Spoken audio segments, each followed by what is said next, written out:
Bonjour, bienvenue à la dernière table ronde de ce colloque. Pour me présenter rapidement, je suis Ariane Lavrieux, je suis une journaliste indépendante basée à Marseille, membre du collectif Presse Papier qui explore les questions, entre autres, d'environnement autour de la Méditerranée. Et je voulais juste vous montrer à cette occasion, je ne sais pas si la régie peut montrer, on avait fait une série pour Mediapart sur la Méditerranée, sur l'action des sociétés civiles et des scientifiques autour de la rive nord de la Méditerranée. Voilà, sur l'action au niveau des croisières, de ce qui se passait au niveau de la Camargue aussi, dont on a parlé tout à l'heure brièvement dans précédent atelier. Donc je suis ravie de pouvoir animer cette table ronde qui va parler des sociétés civiles et des États, comment on lutte, comment on s'adapte aux règlements climatiques, aux dérèglements climatiques. Et on va essayer d'explorer voilà, quelques idées, quelques solutions, peut-être chambouler aussi un peu quelques idées reçues qu'on a sur ces sujets. D'abord avec Isabelle Ruck. Donc vous êtes politiste au Centre arabe d'études politiques, une des premières, une des pionnières aussi à défricher ce sujet de l'accès à l'eau du point de vue politique, et vous avez beaucoup travaillé la solution, enfin ce qu'on présente comme une solution du dessalement de l'eau de mer pour répondre aux défis, au manque d'eau. Donc voilà, vous avez la parole en premier. Dites-nous-en un peu plus sur cette idée-là et sur votre diagnostic. Merci beaucoup Ariane pour cette présentation. Merci aussi à l'IREMO pour leur invitation à vous parler aujourd'hui, comme l'a dit Ariane, du dessalement de l'eau de mer. Et je vais plus spécialement me focaliser sur le cas du Maroc. J'aimerais commencer ma présentation avec deux constats. Le premier constat, c'est que le monde a soif. Une personne sur 9 dans le monde n'a pas accès à l'eau potable. Les pays du pourtour méditerranéen figurent parmi les zones qui connaîtront un stress hydrique extrême d'ici 2040. Le deuxième constat, c'est que l'eau est rare. Mais il faut aussi interroger ce qui se cache derrière ce terme rareté. Dans un écosystème, l'eau n'est jamais rare, parce que la nature s'adapte au manque d'eau. La rareté est donc un construit sociopolitique. Autrement dit, elle est le résultat des usages qui se multiplient, notamment dans le secteur agricole et dans les industries. Pour répondre à la raréfaction de l'eau, plusieurs pays se sont donc tournés vers le dessalement, avec bien sûr l'idée que l'on pourrait se défaire des contraintes de la nature. Aujourd'hui, nous comptons 20 000 usines de dessalement à travers le monde. Mais est-ce que le dessalement peut-il vraiment résoudre la question de la pénurie? Et si oui, à quel prix? Le dessalement, c'est une idée simple. C'est fabriquer de l'eau douce à partir de l'eau de mer en extrayant le sel par des procédés thermiques ou membranaires. Parmi les pays qui font du dessalement figure aussi le Royaume du Maroc.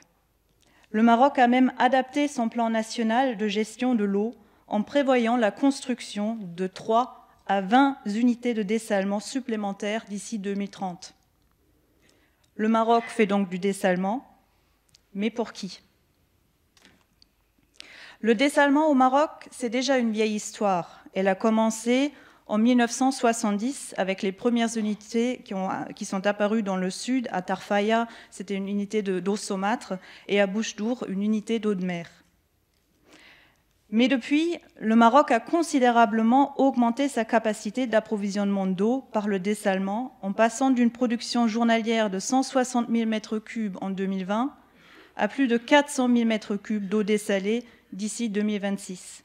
Et ces chiffres sont bien sûr sans compter les projets d'extension qui sont en cours sur les usines de Casablanca et d'Agadir. Faire face à cette construction frénétique d'usines de dessalement, face à cette construction frénétique des usines de dessalement, apparaît donc un paradoxe. Le Maroc produit aujourd'hui plus d'eau que les besoins journaliers de ses habitants.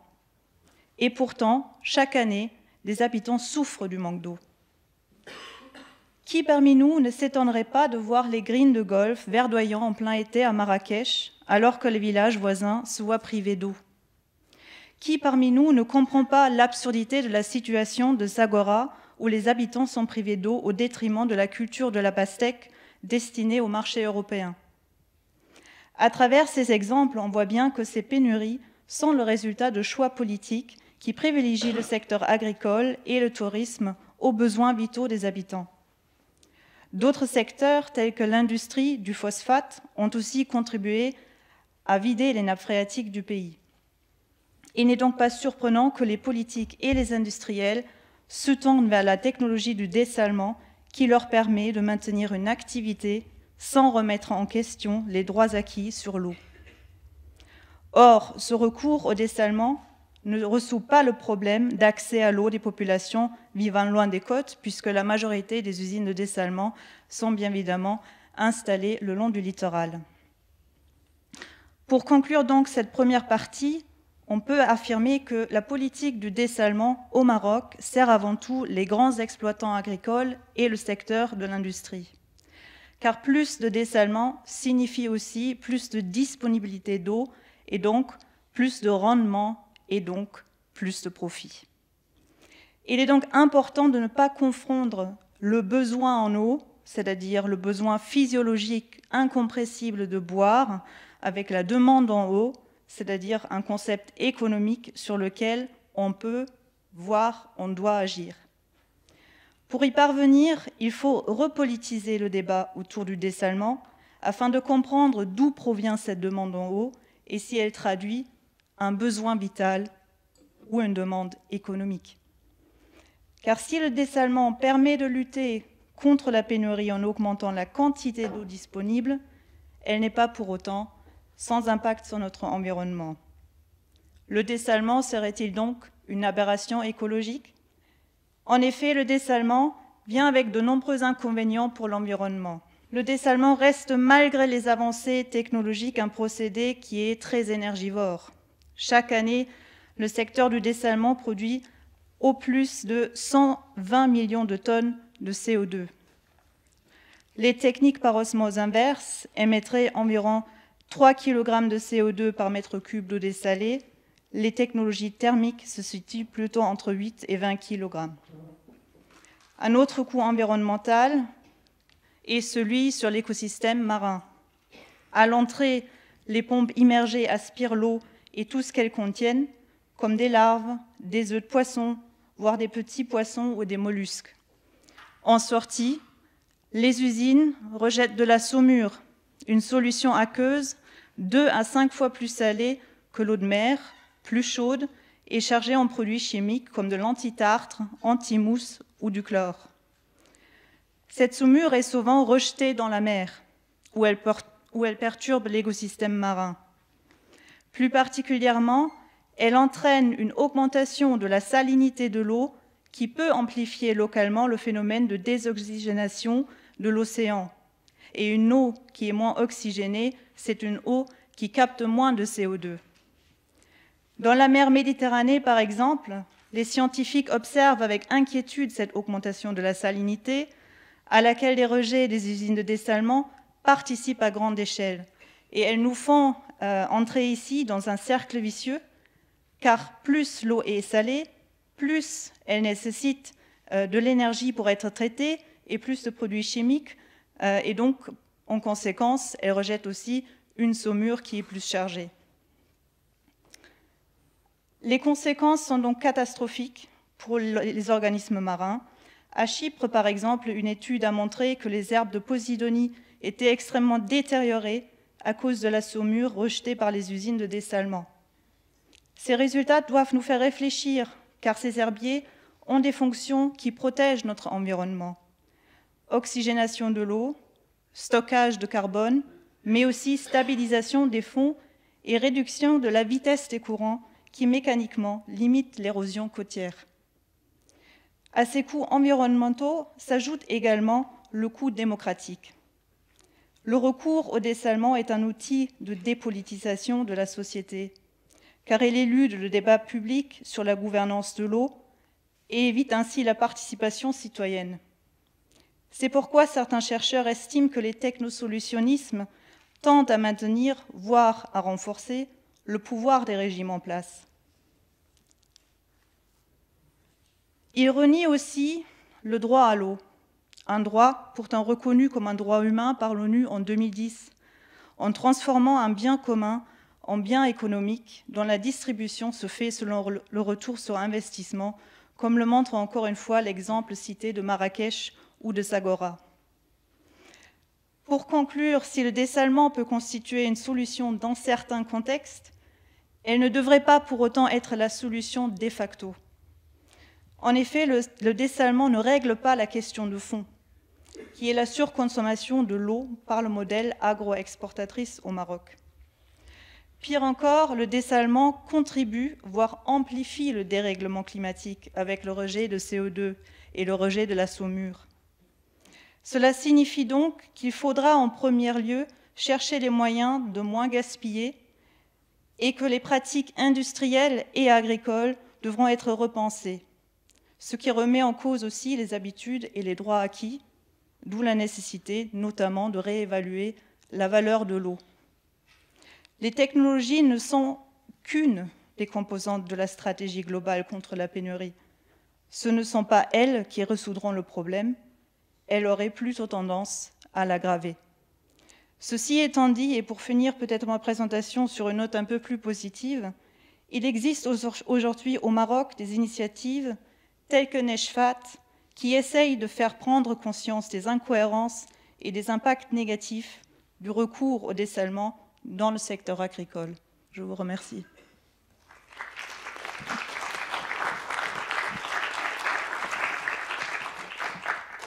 Merci pour cet exposé effectivement très clair sur cette fausse bonne idée qu'on entend de plus en plus qui monte au Moyen-Orient.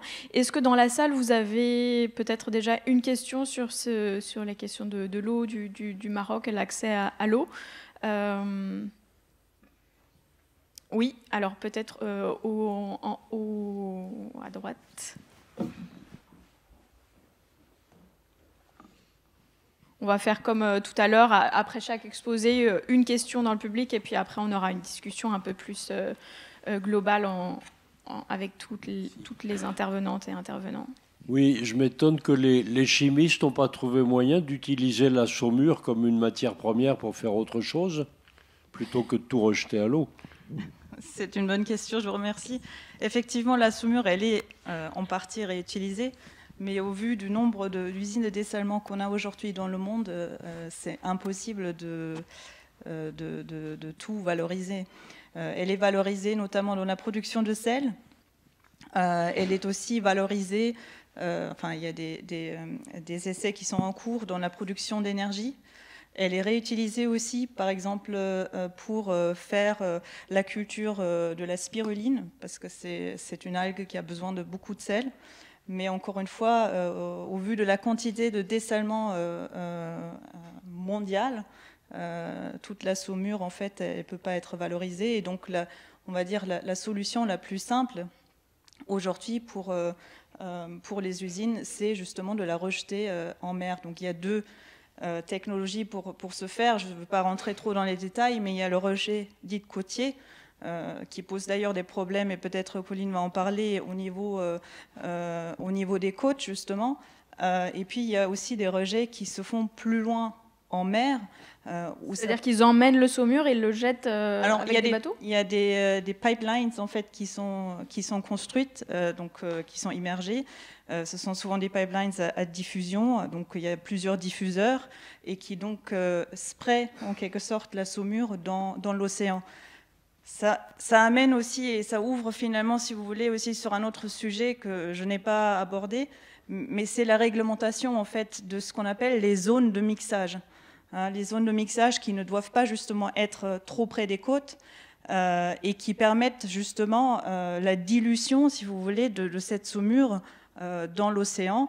Et beaucoup de ces usines en fait vont jouer sur les courants pour permettre la dilution en fait, de la saumure qui est rejetée.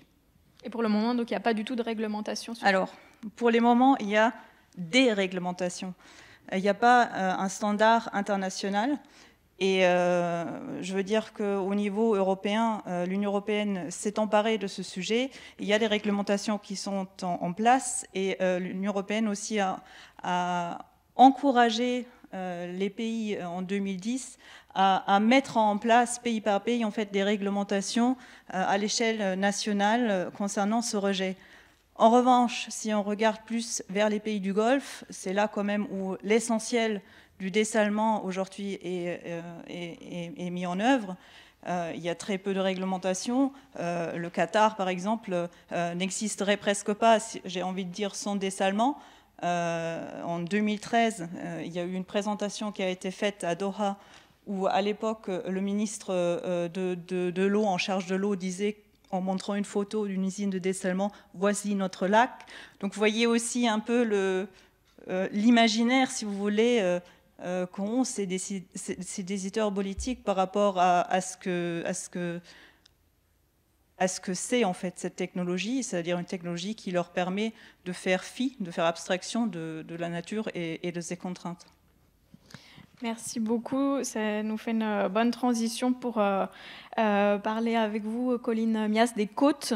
Vous êtes donc chargée de mission du Plan Bleu, qui est basé à Marseille, qui est un plan, on peut dire, sous l'égide de l'ONU, qui, depuis près de 40 ans, produit de l'information, des cartes, des données très précises. Je vous invite à aller sur leur site, c'est absolument magnifique, une foison de données.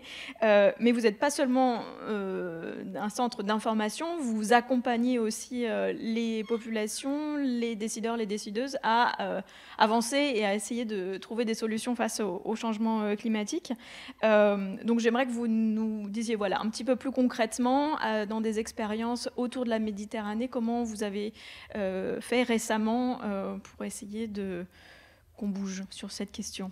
Merci. Bonjour à toutes et à tous. Merci à l'IREMO pour cette invitation et voilà pour cette mise en convergence de ces problématiques qui sont extrêmement intéressantes. Donc effectivement, vous m'avez permis de ne pas introduire trop institutionnellement ce qu'est le Plan Bleu. Donc je me positionne directement sur la problématique, sur l'adaptation des littoraux au changement climatique. Le Plan Bleu, en fait, permet aussi d'avoir une diversité à la fois de sources de connaissances, de manière de la diffuser. On a parlé du coup des observatoires. Il y a un ensemble aussi de cartes qui sont produites sur ces questions, sur ces enjeux. Je ne les montre pas aujourd'hui parce que je voulais aussi rester plus sur les échanges que ça pouvait amener ces questions-là, mais je vous invite effectivement à consulter le site. Donc on a un ensemble d'outils qui sont à notre disposition et d'outils aussi au-delà de la connaissance, qui sont des outils plutôt de prospective. Denis Lacroix est là aujourd'hui, donc il pourra éventuellement en parler. On est à cheval entre la connaissance et les imaginaires, donc de faire évidemment dialoguer les deux ensemble à travers un ensemble aussi de projets qui sont portés par le Plan Bleu, donc MED 2050, qui est un projet vraiment sur l'échelle du bassin méditerranéen, de savoir un peu les trajectoires futures auxquelles le bassin sera confronté, avec un exercice aussi en se disant voilà, quelles sont les tendances longues auxquelles le bassin est confronté et quels sont les risques de rupture et voilà, comment les choses peuvent évoluer. Donc moi, plus précisément, je travaille sur un projet d'adaptation au changement climatique du sud de la France. Et donc l'enjeu aussi, c'est d'imaginer comment ces écosystèmes, ces socio-écosystèmes peuvent évoluer et quels sont aussi les futurs souhaitables de ces territoires par rapport au changement climatique. Et mon collègue, qui n'est pas là aujourd'hui, mais qui travaille lui aussi sur ces questions à l'échelle aussi du bassin, à travers une autre méthodologie, qui travaille sur la région de Tanger-Tétouan et sur le Monténégro, sur la baie de Kotor, où là, l'enjeu aussi, c'est de produire un ensemble de plans côtiers adaptés aux enjeux du changement climatique. Simplement pour décrire un peu les images et les imaginaires qui sont transcrits par cette première ce triptyque, de dire que s'adapter, ça peut venir de multiples façons. Il peut y avoir des adaptations très très libérales, des adaptations qui pensent le collectif ou qui ne le pensent pas, qui sont porteuses de justice sociale et environnementale ou qui ne le sont pas. Donc il y a vraiment toute une déclinaison possible de manières de faire. Là, il y a des pays qui sont représentés, mais c'est indépendamment des pays. Il y a des trajectoires aussi qui peuvent être prises dans le sud et dans le nord.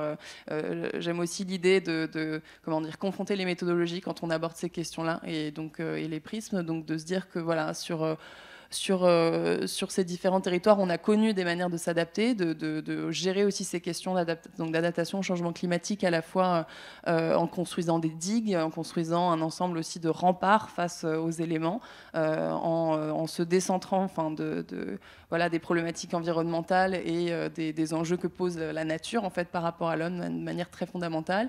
On pense aussi maintenant pour les questions d'adaptation, je pensais à un projet phare qui s'appelle The Line en Arabie Saoudite, qui est quand même un projet dont on parle aussi beaucoup, où là c'est reconstruire une mégalopole sur voilà, quelques centaines de kilomètres avec des jeux de miroirs et une idée aussi de villes adaptées au changement climatique, mais voilà, encore au regard des structures, des gisements sur le territoire, ça interroge beaucoup. Et aussi certaines initiatives, donc là c'est la France, mais il y en a aussi beaucoup ailleurs, hein, des initiatives de renaturation, de se poser la question, est-ce qu'on change notre rapport au littoral, est-ce qu'on se relocalise, est-ce qu'on peut voilà, imaginer aussi quitter ce rapport de proximité et ces aménagements qui sont faits, qui nous ont rapprochés toujours de l'eau et voilà, de cet imaginaire de maîtrise de l'espace. Donc c'est un peu ce triptyque-là aussi qui est intéressant d'interroger aussi aujourd'hui. Donc on peut pardon, j'aurais dû me mettre juste devant, je suis désolée. Vous voulez que je vais me décaler comme ça vous évite. Merci. Donc du coup, sur ces questions, là, je travaille sur une zone qui est celle donc d'Antibes, Villeneuve-Loubet, Antibes et Golfe-Juan. Donc c'est la rive nord de la Méditerranée, mais c'est pas grave parce que ces problématiques aussi de littéralisation sont quand même très fortes. Et c'est de se dire comment on fait aussi avec l'existant, avec des structures. On l'a vu aussi sur les constructions. On sait sur évidemment d'autres contextes, mais toutes ces architectures qui sont très très peu adaptées au changement climatique. La question aussi des espaces aussi où il y a des camps de réfugiés, où il y a des enjeux de structures de bâtiments qui sont là, qui sont très présents. Et qu'est-ce qu'on fait quand on a aussi détruit des économies entières? Je pense aux architectures bioclimatiques aussi dans certains pays du monde arabe qui ont été remplacés par des structures aussi très... des matériaux qui n'étaient pas aussi durables et avec la climatisation qui jouait aussi derrière et qui est au fondement de ces modèles-là.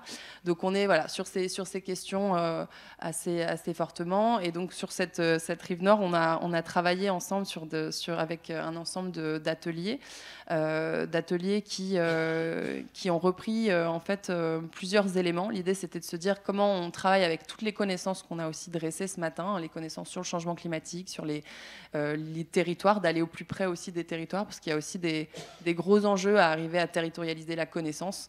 Donc là, ces projets-là, c'est aussi de faire un premier état des lieux de ce qui se joue sur ces territoires en termes donc sociaux, les enjeux sociaux, économiques, climatiques, environnementaux. Donc, et une fois qu'on a fait ce travail-là, il y a eu aussi sur le projet donc, que je porte, un travail aussi de cartographie narrative, donc de dire qu'est-ce qu'on a fait, quels sont les types d'aménagements qui ont été produits sur ce territoire depuis plusieurs dizaines d'années. De se dire que même sur Antibes, sur ces espaces, Nice, Cannes, le rapport au littoral, il a évolué, que le type de tourisme, que le type de fréquentation ont énormément changé au cours des différentes années. Donc de faire un retour en arrière, ça nous permet aussi des fois d'imaginer la suite et les futurs avec des outils qui sont de penser les transformations autrement. C'était un peu l'enjeu de ces différents ateliers, donc d'amener aussi à réfléchir autrement sur ces questions-là, et donc d'imaginer son territoire à travers aussi, donc là on avait des propositions de croquis qui ont été faites par une urbaniste, donc d'imaginer, ça n'a pas plu du tout, la marina baie des Anges entourée d'eau comme un système de douve qui permettrait aussi de faire, de transformer complètement l'image du territoire. Ça a été... c'était intéressant parce que ça fait beaucoup parler. En France, les problématiques qui se posent aussi, c'est beaucoup autour du millefeuille administratif, de la réglementation qui est effectivement très importante et à juste titre, mais qui pose aussi la question de la liberté d'action et jusqu'où les territoires peuvent se poser comme acteurs de cette prospective et acteurs de changements qui seraient transformateurs. Et donc voilà, c'était des essais aussi de croquis et de mise en forme qui étaient ressortis de l'atelier, qui étaient très intéressants. Et juste là, sur la manière manières aussi d'aborder ces questions d'adaptation. Il y a à la fois donc se penser, donc transformer nos imaginaires, et aussi la possibilité de produire donc un ensemble de suivi. Et là, ça passe aussi, et ça c'est le projet qui est le projet donc l'Imagine, donc sur le Maroc et le Monténégro. Et là, c'est aussi de travailler autour d'indicateurs de durabilité. Donc en se disant, voilà, si on fait bouger les paramètres, par exemple, si on prend la pêche, comment on en fait évoluer les stocks de pêche, comment aussi nous on joue en tant que les politiques publiques qui sont associées, comment on arrive à continuer à avoir des pratiques ou à transformer les pratiques pour qu'elles soient durables. Et du coup, ça me pose aussi la question, parce que moi je ne traite pas directement de ces dossiers-là, mais effectivement comment ils ont traité la question du dessalement et de ces enjeux-là. Je ne sais pas s'il y a danger, il y a aussi des usines de dessalement, certainement comme partout ailleurs. Alors, ok. Et donc du coup, voilà, comment ils ont intégré aussi dans ces plans côtiers qui sont en cours de construction ces questions de dessalement. Donc, mais pour moi, la question reste ouverte en tout cas sur cette. Et les plans côtiers, sont encore en cours d'élaboration. Donc ça reste des questions aussi fondamentales. Savoir est-ce que ces dispositifs-là sont incluants aussi et posent des vraies questions. Se positionnent aussi sur ces questions-là. Pour l'instant, c'est... Quand vous dites on, en fait, pour qu'on comprenne bien, c'est des ateliers avec les habitants, des associations, tous les élus. Comment ça se passe? Vous mettez tout le monde autour de la table et tout le monde parle en même temps? Comment vous arrivez à ce petit croquis, à ces indicateurs? Je passe de l'indicateur au croquis, je préfère. Donc on est sur... Alors en fait, on met ensemble des acteurs aussi. Ça va être de l'administration, donc en l'occurrence de la communauté d'agglomération de Sophia Antipolis. Ça va être des associations de défense de l'environnement. Ça va être aussi... Alors c'est pas les citoyens, parce qu'on n'a pas eu la capacité aussi de réunir ces acteurs-là, pour l'instant en tout cas, sur ce mode-là. Donc c'est surtout des ateliers qui réunissent ces acteurs du territoire et autour de la thématique de l'eau, du littoral. Et donc essayer de croiser un peu les différents risques et de savoir quelles sont les projections, comment on s'imagine travailler sur ce littoral-là demain. Et il y a des grosses questions d'infrastructures de mobilité, de réseaux qui sont extrêmement complexes à aborder. Juste sur Antibes, par exemple, est-ce que les acteurs, administration, élus, associations, sont d'accord sur le diagnostic, déjà, sur les risques, sur le fait qu'il va y avoir une submersion possible d'un certain nombre de plages? Est-ce qu'ils sont déjà d'accord sur la base? Alors, il y a des accords aussi. C'est toujours le problème quand on décline aussi jusqu'où les accords, la préservation des écosystèmes. Quand on dit ça, à peu près tout le monde est d'accord. Et puis après, qu'on se dit où est-ce qu'on va les préserver? Et puis, quel type d'activité on va favoriser si on se dit qu'effectivement, c'est pas tenable et c'est pas soutenable. Et là, dans les priorisations, ça devient aussi un peu plus compliqué. Là, on entame aussi ce travail de priorisation. Et là, ça devient aussi des jeux politiques. Ça devient des enjeux aussi institutionnels qui sont très forts. Donc, en fait, c'est tout l'intérêt aussi d'arriver à décliner ces grands enjeux d'adaptation sur le territoire, c'est jusqu'où on va les rendre opérationnels, en fait, jusqu'où on va décliner ces grandes stratégies d'atténuation, d'adaptation, surtout sur les questions d'adaptation. L'atténuation, autant on peut quantifier les énergies renouvelables par territoire, etc. L'adaptation, c'est un enjeu fondamentalement politique, c'est de la gouvernance locale. Et donc, quand c'est de la gouvernance locale, ça amène aussi tous ces jeux de pouvoir qui sont là, nous on les a dans les ateliers, et comment aussi on essaye d'aller un petit peu plus loin, en se projetant justement, et c'est ça qui est intéressant aussi avec cette histoire de marina, d'îlots, là on se disait qu'on allait aussi enlever à voie ferrée.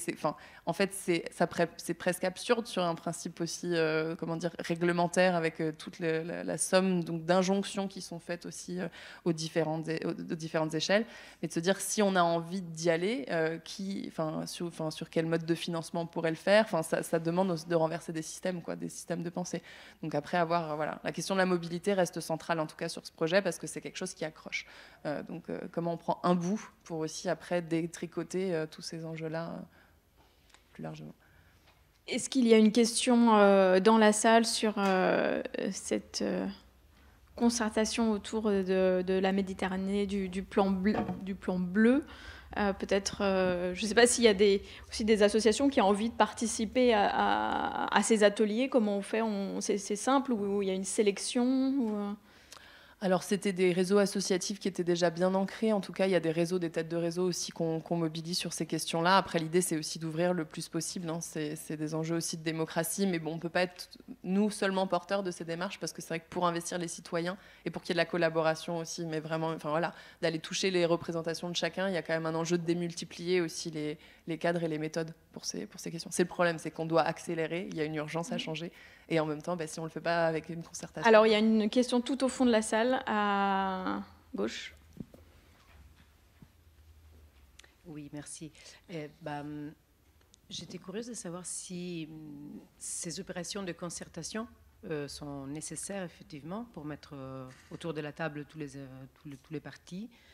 Et du moment où ça existe depuis quelques temps, effectivement, la démarche, au moins de Plan Bleu, est-ce que vous avez des exemples concrets de là où une concertation a abouti sur un réel changement en termes d'aménagement? Alors, sur la partie aménagement, le Plan Bleu, c'est essentiellement aussi mettre à disposition aussi un ensemble de, voilà, c'est aussi des évaluations, des rapports qui sont mis en place. On n'est pas dans la maîtrise d'œuvre derrière.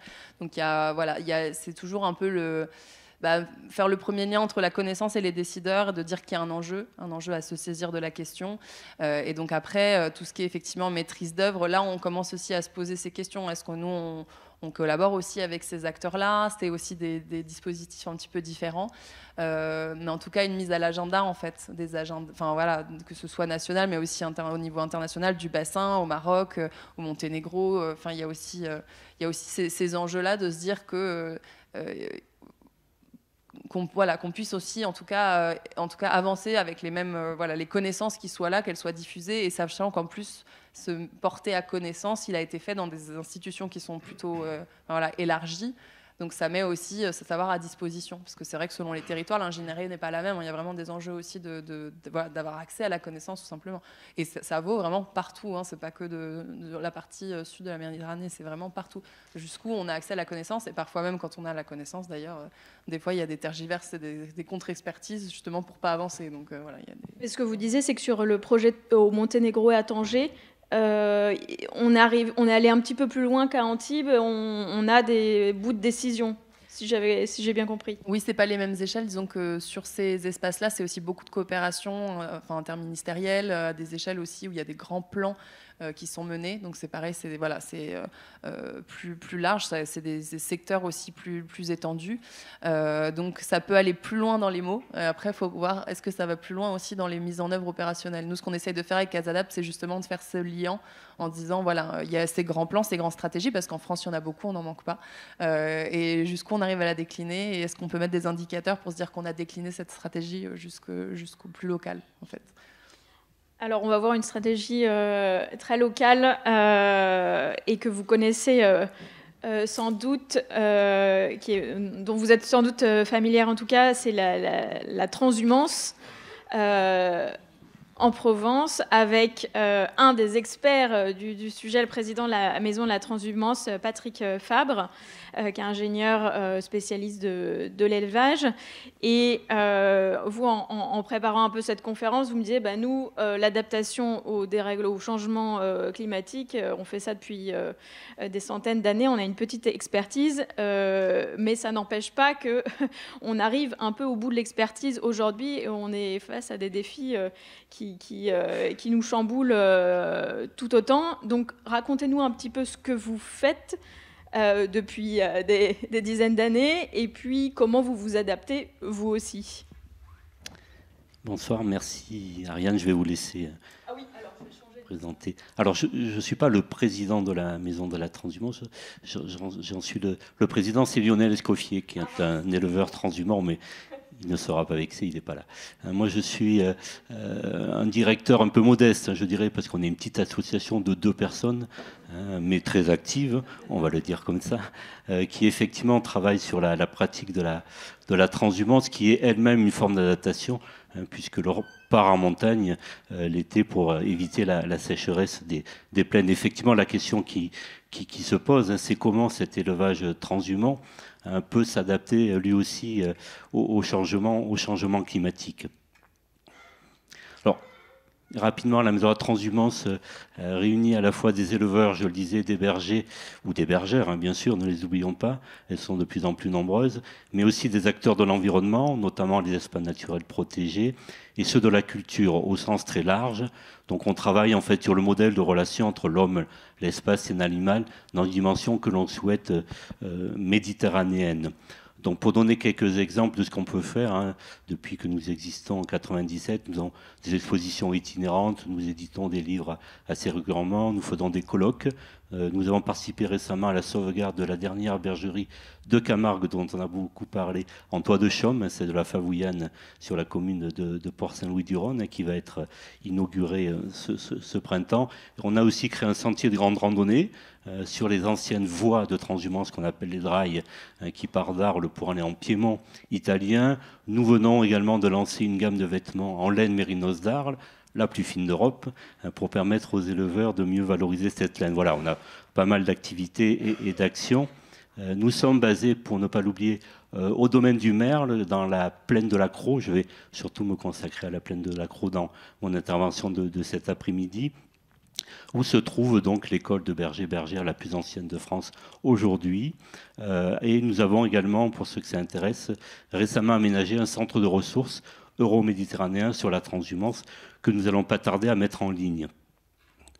Alors, le mot transhumance vient de trans et humus, et donc comme on l'évoquait effectivement, c'est une forme d'adaptation à la sécheresse méditerranéenne qui sévit dans les plaines, puisque les troupeaux montent en alpage, à montagne, comme on le dit chez nous en Provence, pour aller chercher de l'herbe fraîche. Donc vous avez ici à l'image, en haut, la fameuse steppe de la plaine de la Crau, les Coussous, qui sont une réserve naturelle nationale aujourd'hui, et en dessous, donc le parc naturel du régional du Queyras, où également sont présents beaucoup de troupeaux. Vous l'avez compris, hein, la base de l'élevage transhumant, c'est le pâturage. Ce sont des herbivores qui mangent de l'herbe dehors toute l'année. Vous allez me dire, c'est normal pour des herbivores, mais ce n'est pas si souvent le cas. Donc l'essentiel de l'alimentation, c'est vraiment le pâturage. Et donc cette forme d'adaptation, c'est la transhumance qu'on retrouve de partout ou presque dans les pays du pourtour du bassin méditerranéen. Alors c'est une carte un peu incomplète, notamment sur la rive sud, qu'on aimerait bien préciser dans les années qui viennent. J'en reparlerai tout à l'heure. La transhumance, on la retrouve depuis le Portugal, l'Espagne jusqu'à la Roumanie.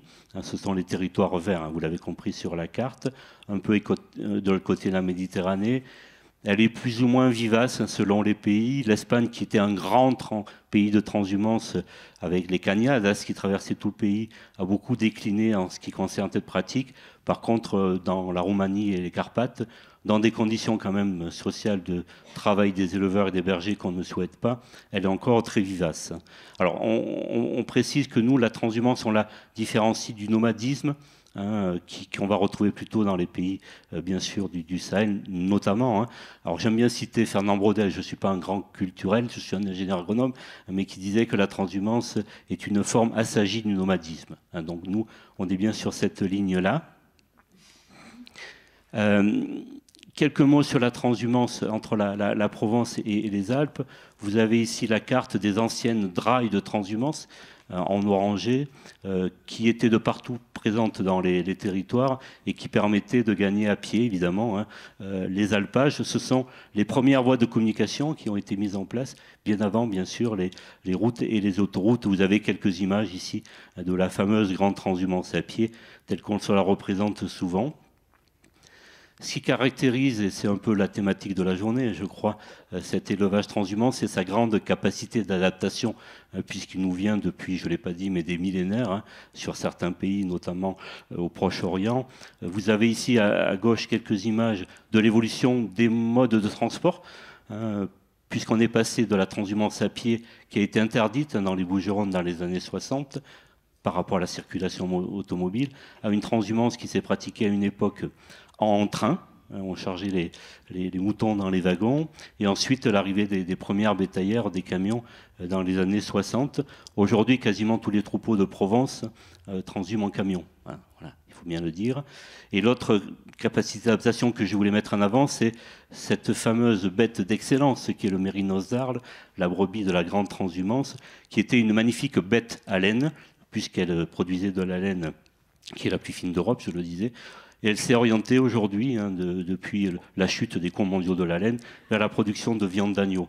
Donc voilà, une grande passion des éleveurs, une grande capacité d'adaptation qui fait que dans nos territoires, même si on l'oublie un peu parce que la transhumance est pratiquée en camion, donc c'est plus discret que lorsque les troupeaux traversaient les villages, elle est encore très présente puisqu'il y a à peu près 600 000 brebis qui transhument sur nos territoires. C'est considérable encore. Voilà la carte ici à l'image des transhumances d'aujourd'hui. Vous voyez qu'avec la pratique de la bétaillère, du camion, on peut aller jusqu'au Mont-Blanc, jusqu'en Savoie et Haute-Savoie, sachant qu'il y a encore, à notre connaissance, 20 à 30 troupeaux qui pratiquent encore la transhumance à pied, depuis le Var ou les Alpes-Maritimes, en passant par la RPI. Alors ça reste très compliqué de transhumer à pied, bien sûr, de nos jours. Voilà, donc une pratique encore très présente dans les territoires et qui est sans doute notre territoire dans la Méditerranée, là où elle s'est le mieux préservée, la transhumance. Ne l'oublions pas. Alors pour en venir au sujet de la question des changements climatiques, évidemment, lorsqu'on parle d'élevage, c'est de végétation pastorale, en l'occurrence typique ici, mais également d'abreuvement des troupeaux dont on parle. Donc dans l'accro, vous aviez déjà, c'est l'image en haut à gauche, des puits qu'on retrouve un petit peu de partout dans la Méditerranée, présents, qui ont été équipés de panneaux solaires, de pompes, pour éviter de puiser à la main, évidemment. Tout ça a été organisé. La problématique que l'on connaît aujourd'hui depuis quelques années, c'est effectivement le manque d'herbe à certaines périodes. Vous avez l'image en bas, bien sûr, du Coussou de l'accro, très sec. Là, on est au mois de novembre. Les troupeaux pâturent pour certains depuis le mois d'octobre jusqu'au mois de juin. Donc on se débrouille, on s'adapte. Les brebis sont très rustiques, peuvent faire l'accordéon, comme on dit, accepter à certains moments de moins manger pour mieux manger à d'autres. Mais évidemment, ça pose quelques problèmes. Donc il faut permettre aux éleveurs une certaine souplesse, une certaine capacité d'adaptation pour trouver de l'herbe dans ces périodes-là, qui restent quand même un petit peu marginales pour l'accro, puisqu'on a des grandes surfaces de 300 ou 400 hectares, des grands troupeaux, et on arrive à peu près à se débrouiller. La problématique principale, c'est l'eau.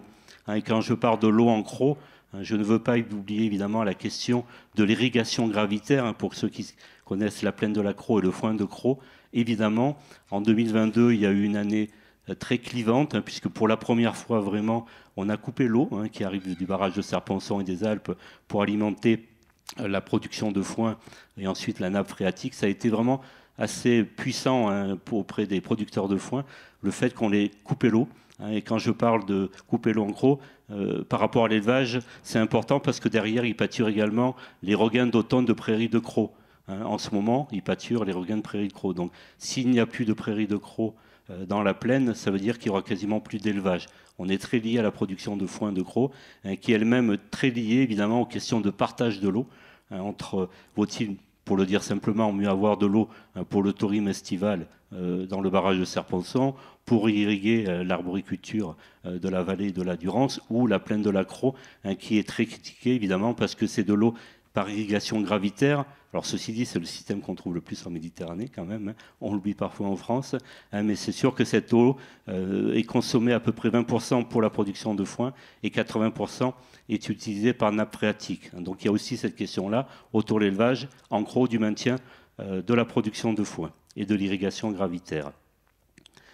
Pour ce qui concerne les alpages, la problématique est un petit peu différente. Là aussi, on avait anticipé depuis 30 ou 40 ans effectivement la question du réchauffement climatique et du manque d'eau en aménageant, c'est l'image que vous avez là, des citernes pour pouvoir un peu retenir l'eau, voire des impluviums. Alors ça fait débat évidemment, c'est pas les grandes bassines, les méga bassines. Vous pouvez décrire un petit peu ce que c'est les impluviums? Voilà, alors on en a une image en haut à gauche, c'est une retenue d'eau aménagée en alpage, en montagne, qui fait un peu débat, et on le comprend bien sûr, puisque parfois ça peut être dans des zones cœur de parcs nationaux, donc des aménagements dans les parcs nationaux, ça fait débat, et on l'entend bien, mais c'est vrai que pour l'élevage c'est essentiel, parce que vraiment dans les Alpes du Sud, dans des périodes comme la nôtre avec du changement climatique, si on n'a pas la capacité de faire boire les animaux, il n'y a plus de pastoralisme, il n'y a plus d'élevage. Ça, c'est très clair. Donc, c'est des aménagements qui sont vraiment indispensables si on veut maintenir, et c'est un choix de société, du pastoralisme et de l'élevage transhumant dans ces espaces-là, vraiment du sud des Alpes, et notamment, pour le citer, dans le parc national du Mercantour. Donc, c'est juste des bacs en plastique, là? Alors, non, c'est à gauche. Hein. Voilà, c'est l'image à gauche. Voilà, c'est dans la pente, une petite retenue, on met un petit film plastique. Hein. Alors, il y a des matières moins polluantes hein, aujourd'hui, heureusement. Je suis pas très spécialiste de l'impluvion, mais enfin, voilà, c'est fait dans des conditions les plus écologistes possibles. Mais c'est vraiment indispensable pour maintenir le pâturage dans ces territoires-là, parce que la brebis peut se passer d'herbe, même avec de l'herbe sèche, comme ici à l'image. Hein. On est au mois de septembre, là, dans les Alpes du Sud. La problématique que l'on a, c'est là, en fin de saison. Alors, ça dépend des années, hein, mais cette année, on avait un début de saison de l'herbe absolument extraordinaire de partout. Hein, et puis, en fin de saison, il n'y avait plus rien. Alors, les brebis peuvent se débrouiller en mangeant de l'herbe, même sèche comme là, voire même un peu de foin, mais par contre, il faut qu'elles boivent. Et pour accompagner cela, a été mis en place depuis une trentaine d'années un réseau qui s'appelle Alpage Sentinelle sur l'ensemble du massif alpin. Il y a une trentaine de sites hein, depuis les alpages des Alpes du Nord aux Alpes du Sud. Alors pour le dire très rapidement, c'est une équipe à la fois de chercheurs, de gens plutôt de la météorologie, les éleveurs, les bergers, les ingénieurs pastoralistes qui depuis 30 ans font suivi à la fois de la végétation, de l'évolution du climat, des modifications des pratiques pastorales pour enregistrer tout cela, voir comment ça évolue et sortir ensuite des préconisations. Ce sont les images que vous avez en bas de comment conduire un alpage. Chaque alpage est un cas particulier avec la cabane, le point d'eau, les différents quartiers. Donc les ingénieurs pastoralistes sont en capacité aujourd'hui de travailler avec les éleveurs, les bergers pour adapter la conduite des alpages par rapport aux troupeaux. Il faut le dire, hein, dans nos territoires, on est quand même bien accompagné par la puissance politique, y compris les collectivités hein, dans ce type de financement. Et c'est vraiment essentiel. Je le dis, ce n'est pas du tout le cas hein, de ce qu'on en voit dans les autres pays de la Méditerranée. Voilà.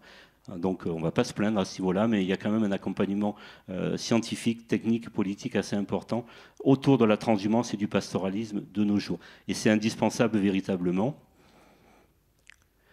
Et pour terminer, pas être trop long, il y a également une autre chose qui nous arrive là bientôt, en tout cas on le pense et on l'espère, c'est l'inscription de la transhumance au patrimoine culturel immatériel de l'humanité. La transhumance a été inscrite pour l'Italie, l'Autriche et la Grèce en 2019. Et pour la France, alors c'est les pays qui sont en orange là, hein, sur la carte, la France, l'Espagne, Andorre, la Roumanie, l'Albanie, la Croatie et également le Luxembourg. Bon, ça m'étonne un petit peu qu'il y ait de la transhumance au Luxembourg, mais ils sont en tout cas dans le dossier. Je n'en dirai pas plus. Hein, donc voilà, ce qui nous intéresse au-delà de l'obtention de cette inscription qui doit intervenir début décembre 2023, donc dans un mois. Hein, le comité intergouvernemental se tient au Botswana. C'est surtout que ça soit utile aux éleveurs et aux bergers. Donc on est en train de travailler à un plan ambitieux hein, de sauvegarde, de valorisation de la transhumance avec l'ensemble des 10 pays qui ont cette inscription, notamment sur les questions de changement climatique. Et on espère également pouvoir organiser un colloque en 2025 au MUSEM, hein, pas loin d'ici, Musée des civilisations de l'Europe et de la Méditerranée, où on invitera également les pays de la rive sud, notamment Maroc, Algérie, Tunisie, avec qui on a des contacts, mais pas suffisamment. Et ce colloque sera sans doute orienté autour de transhumance et changement climatique, comment s'adapter. Et comment essayer les uns et les autres de profiter, parce qu'on a sans doute des choses à apprendre des pays de la rive sud de la Méditerranée sur les végétations hein, qui bougent, qui se modifient, parce que la sécheresse, ils y sont encore plus soumis que nous. Donc ça nous intéresse vraiment de voir comment on travaille, et sans doute que nous également, modestement, on peut leur apporter quelques progrès par rapport à l'accompagnement que nous avons. Donc voilà, juste pour terminer, cet élevage-là, hein, qui nous vient de plusieurs millénaires en arrière, si on veut continuer à pouvoir l'adapter, il faut lui laisser de la souplesse hein, pour pouvoir aller trouver de l'herbe là où elle pousse quand elle pousse, etc. Et là où on a quelques difficultés, c'est avec la politique agricole commune, hein, la PAC, la fameuse PAC, qui non seulement ne prend pas trop en question ces élevages extensifs-là, bien sûr, hein, mais en plus met des cadres rigides qui obligent au berger, à l'éleveur de dire dans 6 mois où il va les pâturer avec le nombre précis d'animaux, alors que le principe de cet élevage-là, c'est justement de pouvoir bouger le nombre d'animaux, bouger le nombre de la surface pâturée pour aller chercher l'herbe. Voilà, je m'en tiendrai là. Merci.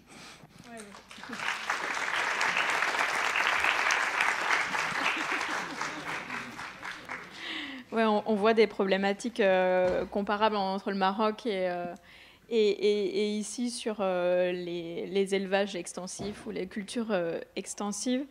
On va passer à vous, la dernière intervention, à moins qu'il y ait peut-être une question sur cette question spécifique, la transhumance et de la vallée dans la salle. Non, spécialement. Donc on va passer avec vous, Antoine Clerc. Vous êtes juriste, mais aussi militant. Juriste, avocat et militant écologiste pour l'association Notre Affaire à tous. Vous en avez sûrement entendu parler. C'était une des grosses affaires qui a fait connaître l'association. Donc ce procès intenté contre l'État est remporté en 2021 pour obliger, en fait, ce procès a condamné l'État pour inaction climatique. Voilà, ça c'est la vitrine un peu de l'association, mais vous faites tout un tas d'autres actions pour aider les victimes du changement climatique ou simplement pour empêcher que le changement climatique ne s'aggrave. Donc voilà, racontez-nous un petit peu ici comment ça se passe dans la Méditerranée, en Corse et ailleurs, ce que vous menez avec l'association, et en tant qu'avocat. Merci pour cette présentation. Bonsoir à toutes et tous. Alors, à titre de transition par rapport à ce qui vient de vous être exposé, moi, ce que je vous propose, c'est d'élargir un petit peu la focale. Là, vous avez eu des réflexions sur la conception des politiques d'adaptation au changement climatique avec des solutions en apparence vertueuses comme la transhumance, d'autres peut-être plus discutables sur la désalinisation de l'eau de mer. Ces solutions, une fois qu'elles sont arrêtées, elles font l'objet de décisions administratives, juridiques, et là, elles donnent potentiellement prise à un contentieux, à une bataille juridique, et c'est là que ma plus-value se situe avec cette double casquette de militant et d'avocat.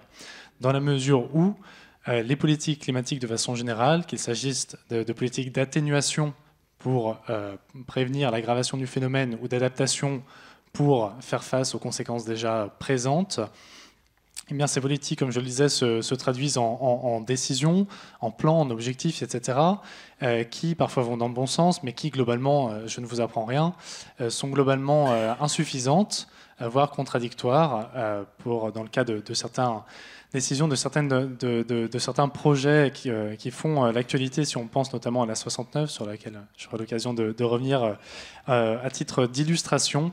Très brièvement, pour venir sur Notre Affaire à tous, ça a été très bien dit, on est une association de protection de l'environnement qui a été créée en 2015.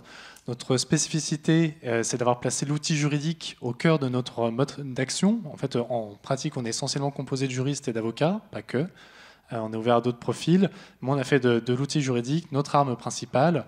Et ça reflète une tendance quand même croissante au sein de la société civile, d'un recours de plus en plus systématique à ce levier juridique pour obtenir un impact dans un sens positif, dans le sens de l'intérêt général que défendent ces associations, face au constat d'une certaine insuffisance ou d'une impasse où nous avons mené des moyens d'action qui n'en sont pas totalement invalidés, qui restent complémentaires, mais tous ces moyens d'action du registre politique, les actions coup de poing, la médiatisation, les manifestations, etc., beaucoup plus traditionnelles, qui avaient quelque peu montré leurs limites. Et c'est là que l'arène judiciaire, l'outil qu'est le droit, est apparu comme une opportunité pour tenter d'avoir un impact un peu plus important.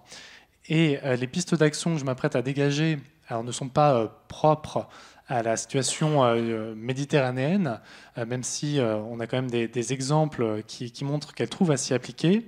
Ce sont des pistes d'action qui ont été développées en France, en Europe, parce que c'est tout un mouvement assez global qui se développe autour notamment du climat, de la justice climatique.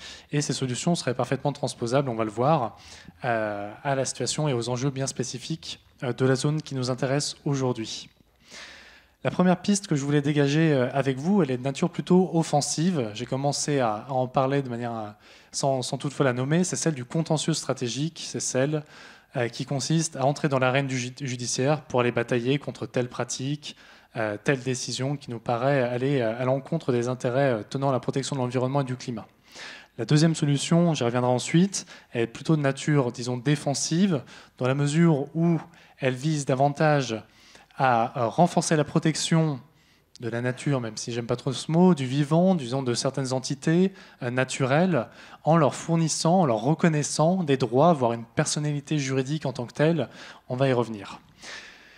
Sur cette première piste d'action offensive, qui je pense est un peu plus parlante, c'est celle du contentieux stratégique, qui est une expression maintenant consacrée, une notion en tant que telle. Et à quoi renvoie-t-elle cette notion?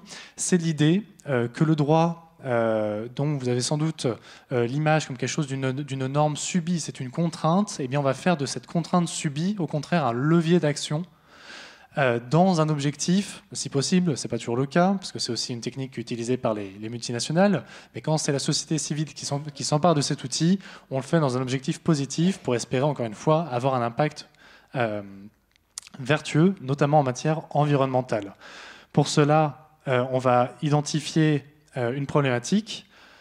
Dans le champ environnemental, c'est pas ce qui manque, qu'il s'agisse de pollution industrielle, telle usine qui ne respecte pas les normes, l'État français qui n'agit pas à la hauteur de ses objectifs en matière climatique, etc., etc.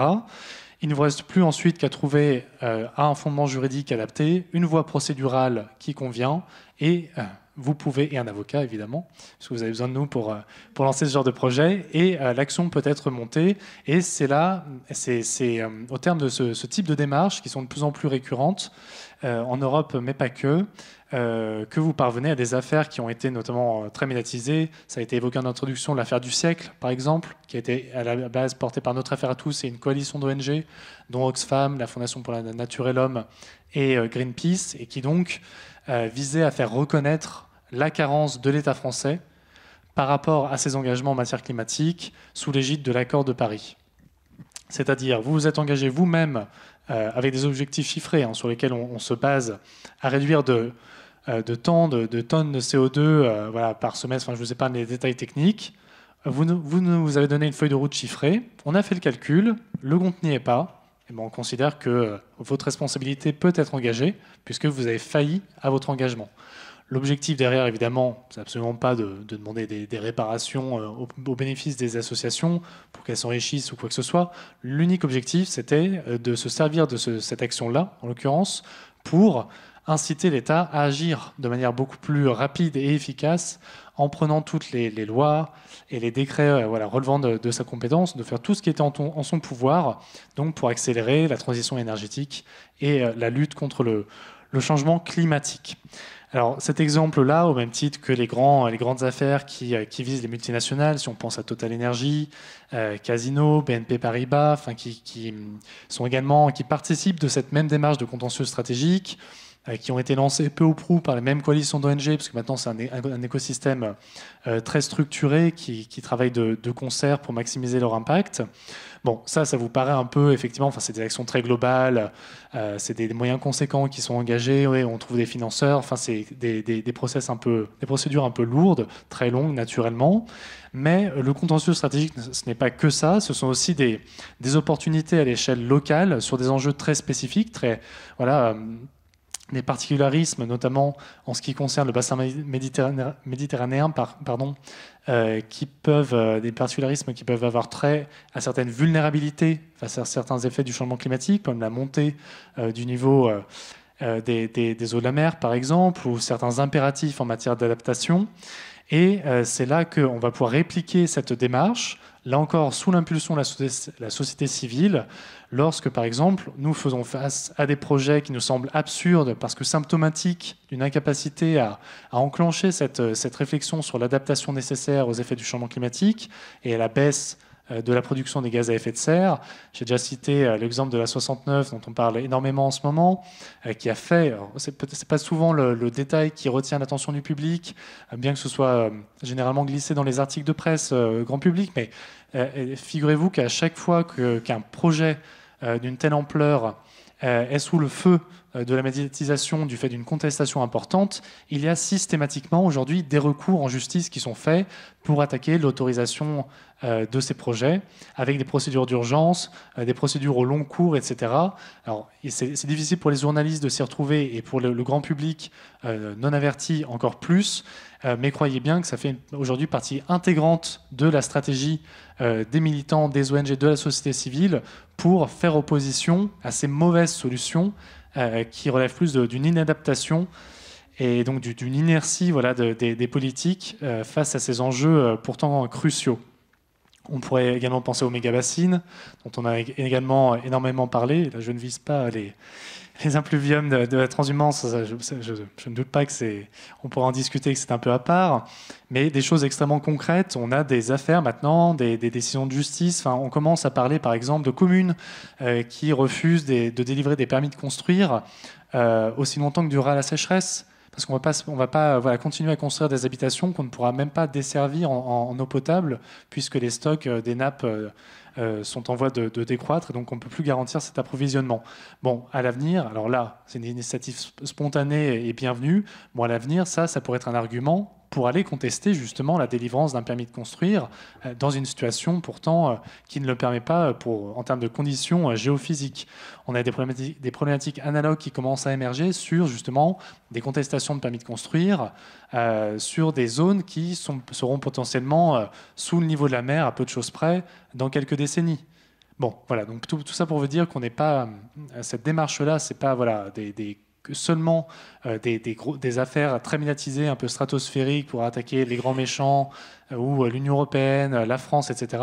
On parle de choses extrêmement concrètes, des démarches qui trouvent parfois leur origine dans des collectifs de riverains qui se mobilisent à partir de 3 fois rien.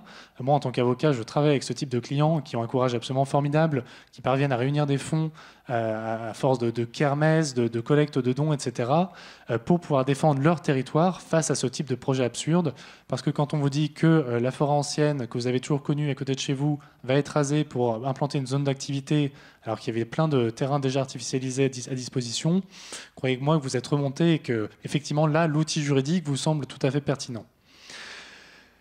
Vous avez également des cas de pollution chronique, et là, je pense qu'on aura peut-être l'occasion d'y revenir également par la suite. Si on pense à Marseille, pour ce qui nous concerne directement ici, à la pollution générée par les bateaux de croisière, enfin ça concerne Marseille d'ailleurs, mais d'autres ports de la côte, avec des actions là encore en justice qui ont été initiées par des citoyens concernés, qui étaient directement impactés sur leur santé, qui se structurent souvent en collectif, qui sont souvent épaulés par des associations, des avocats, etc.